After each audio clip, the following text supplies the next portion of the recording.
Hey guys, welcome to another video. Today we're going to be checking out this new Leatherman that I got. I was considering getting the Wave Alpha, but eventually I made my decision and I got the Ark. First thing we're going to do is use this Protec, get this sticker out of the way. Let's see what we're working with. There's nothing else in here. There's no sheath. It's just the tool. Yeah, my Wave came with a sheath and a bit driver set. Whoever reads that anyways. It's not super loose. I thought it would be a lot more chalky in the pictures, but it's very nice and smooth.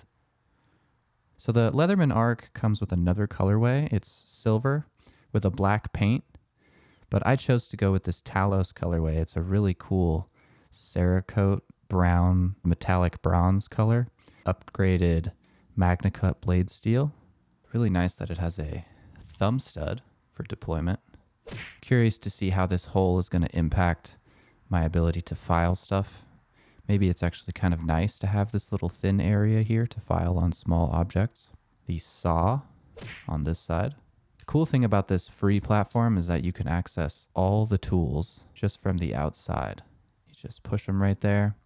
Got your bit driver, you got your can opener, bottle opener, Phillips head, and flathead screwdriver. And then on this side we have an interchangeable small screwdriver with Phillips and flathead, and then your standard bottle opener, flathead screwdriver pry bar. Super excited to carry this with this clip as well. Thanks for watching.